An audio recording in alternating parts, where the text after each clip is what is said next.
Alright, so Giants and Cowboys just put up what might be the game of the week. Crazy game. I haven't seen the Giants involved in a game like this since 15, I think, against New Orleans. And thankfully, the Giants played the total opposite of last week, offensively at least. If you was to tell me that the Giants will put up 37 points before this game, I think it's a guaranteed win. But of course, we let the Cowboys put up 40 points. And honestly, right now, I feel like it wasn't even the Cowboys that beat us. I feel like it was us. We beat ourselves, because those penalties, man, over and over, yellow flag after yellow flag. I think we had over 150 yards taken away from us because of penalties. That first drive alone, we had possession of the ball until the 6-minute mark. The first play of the game, we had a long kickoff return by our punt returner taken away because of a penalty. We had a long run by Tracy taken away because of a penalty. A good first down run by Scatterbull taken away because of a penalty. And that's not even including Hudson, who in that same drive had about 4 or 5 penalties. He took us from the 2-yard line to the 15 or 17, a 15-yard penalty. That was a 9-minute drive, hogging up all that clock time for just a field goal. Thankfully, they took him off and benched him the rest of the game. Brought in 5th-round rookie Marcus Bowe, and for the rest of the game, the left tackle position wasn't perfect, but Marcus Bowe held it down pretty well for a 5th-round pick. He actually looks like the backup tackle that we need. Now, the offensive line altogether, they played way better than last week. This allowed Russell Wilson to be able to throw the ball, we're all happy to see him do. This was probably like the time in the past 6-7 seasons that we've seen multiple 30, 40-yard passes. Malik Neighbors doing exactly what we drafted him to do. The Giants' offense in total looked totally different than last week. We had a big pass to Slayton, who pulled out a crazy move on the corner to gain 50 yards. Wan'Dale Robinson is probably going to be picked up off of waivers on fantasy football all week. Over 100 yards, crazy touchdown, a huge impact in today's game. Malik Neighbors over 30 points in fantasy, probably this week's MVP. 2 touchdowns, over 150 yards. We even seen a great impact by our running backs. Cam Scatterbull, rookie.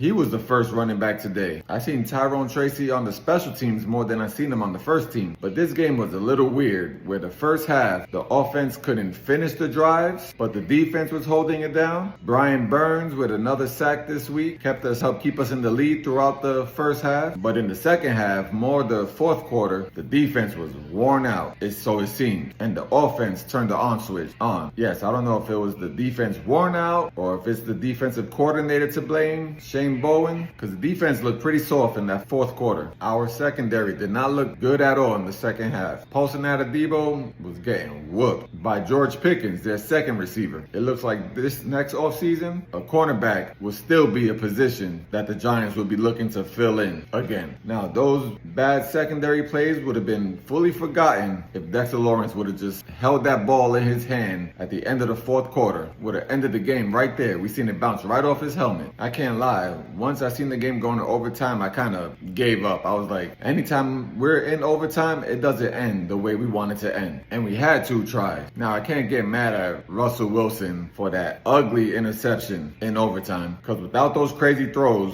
we wouldn't have been in this game in the first place. It wouldn't have been as exciting as it was, because once that interception happened, we knew the game was over. We probably all wish it was just a tie, because Dallas got the best kicker in the game. Now, even though it's a loss and we're 0-2, I know this game brought this season back to life for a lot of us Giants fans, because if this offense can play like this next week against Kansas City, I might sound crazy saying this, but we do have a chance to actually beat Pat Mahomes and Kansas City. I mean, our secondary weak, but so is the Chiefs receivers. Now, another little cool thing to add in before I end this video is that we actually got to see Jackson Dart out there a few times. Last week, before our matchup against Commanders, there was rumors that the Giants were going to slip him in there for a few plays. And then after the loss, throughout the week, it was said that they didn't sneak him in because they didn't want to take away the confidence from Russell Wilson, like if he's being, and it makes sense with the way it worked out this week. When we seen Jackson Dart in there when it's a close game, I believe it was 3 plays total. We seen the defenders going after him, leaving Scatterbull with the open middle, picking up a first down for us. Unfortunately, when it was Jackson Dart's turn to run the ball, he slipped and couldn't make it. Now, I think I'm seeing more and more of that as the weeks continue, because I think Russell Wilson held it down well enough that he'll continue to start for us for the next 2 weeks. So yes, yes, it sucks that we couldn't end this crazy streak that Dak Prescott has on us, but it was definitely fun seeing the Giants put up those high numbers.